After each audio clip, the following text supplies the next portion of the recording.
वह प्यारे बच्चों, आज के दोहराई कार्य में वसंत से पाठ 5 अक्षरों का महत्व। बच्चों इस पाठ का अध्ययन जरूर करें, क्योंकि इस पाठ के अंदर से ही एमसीक्यूज आपको आने हैं।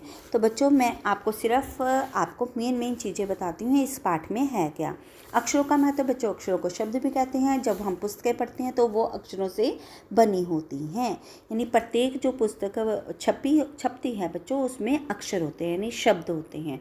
और दुनिया में अब तक करोड़ों पुस्तकें छपती हैं, जिसमें हजारों जो तादाद में जो समाचार पत्र छपते हैं, उनमें अक्षरों की तादाद भी उतनी ही होती है।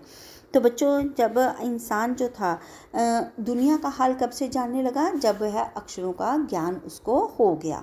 तो बच्चों अक्षरों का जो काल है उसे अनादि काल माना जाता है। कुछ मानते हैं कि अक्षरों का जो खोज है वो ईश्वर से ने की है, लेकिन ऐसा नहीं है।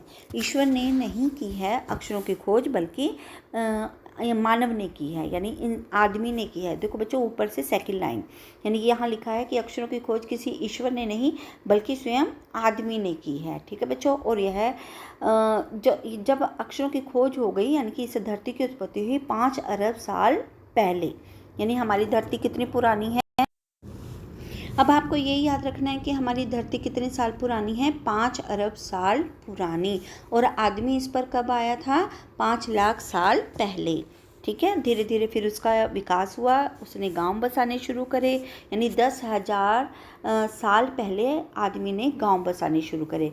फिर उसने खेती करना शुरू करा, और खेती के लिए सबसे पहले बच्चों उसने पत्थरों के औजार बनाए। लकड़ी के, लोहे के नहीं बनाए थे, उसने पत्थरों के औजार बनाए थे। इस चीज़ का ध्यान रखना है। फिर उसने तांबे और कांसे के औजार बनाए। ठीक है। और प्रागैतिक हासिक मानव ने सबसे पहले चित्रों के माध्यम से अपने भाव प्रकट किए। आपको क्वेश्चन आ सकता है कि मानव ने अपने भाव किस प्रकार प्रकट करे? चित्रों के माध्यम से। देखो बच्चों ऊपर भी चित्र दे रखे हैं, ये शिकार का दृश्य है कि किस प्रकार से लोग शिकार करने जा रहे थे। ठीक है। और उसके बाद बच्चों यहाँ पर सबसे एंड में आपको याद रखना है कि अक्षरों की खोज को शुरू हुए मुश्किल से 6,000 साल हुए। ठीक है, 6,000 साल हुए। उसके बाद जब अक्षरों की खोज हो गई तो एक नए युग की शुरुआत हुई। इसे आप अंडरलाइन करें। अक्षरों की खोज से किस युग की शुरुआत हुई? नए युग की। तो उसके बाद बच्चों आदमी जो था अपने विचारों को, अपने हिसाब किताब को लिख कर रखने लगा, और उसके बाद तब से वह सभ्य कहलाने लगा। सभ्य का अर्थ होता है पढ़ा लिखा। जब अक्षरों की खोज हो गई, मानव ने अपने विचारों को लिखना शुरू किया, तब वह सभ्य कहलाने लगा, और तब से ही हमारा इतिहास लिखना शुरू हुआ। ठीक है बच्चों। और इसके इतिहास लिखने के जो पहले का युग है उसे कहती हैं प्रागैतिहासिक काल। तो बच्चों उसके बाद सबसे सेकंड लास्ट में आइए कि अक्षरों की खोज मनुष्य की सबसे बड़ी खोज थी, और यह एक पीढ़ी से दूसरी पीढ़ी तक अब चलने लगी। ठीक है बच्चों। अक्षरों की खोज जो थी, विचार जो थे मनुष्य के, वो एक पीढ़ी से दूसरी पीढ़ी तक इसका ज्ञान चलने लगा। अब अंत में फिर अक्षर आए, अक्षरों से लिपियां बनने लगी, और इस कहानी के द्वारा हमें यह पता चल गया कि किस प्रकार से अक्षर किसने बनाए, कहाँ बने, और कैसे बने।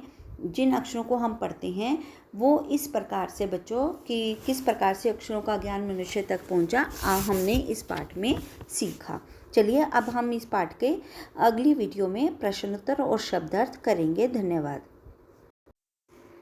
चलिए बच्चों अब पढ़ते हैं इस पाठ के शब्दार्थ। तादाद, संख्या, मूल, प्रमुख, अनादिकाल जो सदा से चला आ रहा है, स्वयं, अपने आप, इस्तेमाल, प्रयोग या उपयोग, प्रागैतिहासिक इतिहास में वर्णित काल से पूर्व का मानव, द्योतक, सूचक, सिलसिला, क्रम, कौम, जातियाँ, अस्तित्व, सत्ता या विद्यमानता, शुरुआत, आरंभ, सभ्य, पढ़ा लिखा या ज्ञान वाला, पीढ़ी, किसी जाति, कुल या व्यक्ति की वंश परंपरा की कोई कड़ी, लिपियां, ध्वनि या भाषा को लिखने का ढंग। अब चलते हैं प्रश्न उत्तर पर। बच्चों ध्यान देंगे इस चीज़ पर। पाठ में ऐसा क्यों कहा गया कि अक्षरों के साथ एक नए युग की शुरुआत हुई? उत्तर, पाठ में अक्षरों के साथ एक नए युग की शुरुआत हुई ऐसा इसलिए कहा गया है क्योंकि अक्षरों के द्वारा ही मनुष्य अपने भावों और विचारों को लिखने लगा, लिख कर रखने लगा, और अक्षरों के कारण वह सभ्य कहलाने लगा। प्रश्न नंबर 2, अक्षरों की खोज का सिलसिला कब और कैसे शुरू हुआ? पाठ पढ़कर उत्तर दें। उत्तर, अक्षरों की खोज के सिलसिले को शुरू हुए मुश्किल से 6000 साल हुए हैं। अनेक भावों और संकेतों के आने के बाद ही अक्षरों की खोज हुई। नंबर 3, अक्षरों के ज्ञान से पहले मनुष्य अपनी बात को दूर दराज के इलाकों तक पहुंचाने के लिए किन किन माध्यमों का सहारा लेता था? उत्तर, अक्षरों के ज्ञान से पहले मनुष्य अपनी बात को दूर दराज के इलाके तक पहुंचाने के लिए पशु पक्षियों और आदमी के चित्रों आदि संकेतों का सहारा लेता था। तो बच्चों, इस कार्य को जल्दी से समाप्त करें और इस पाठ का अध्ययन स्वयं से भी करें। धन्यवाद।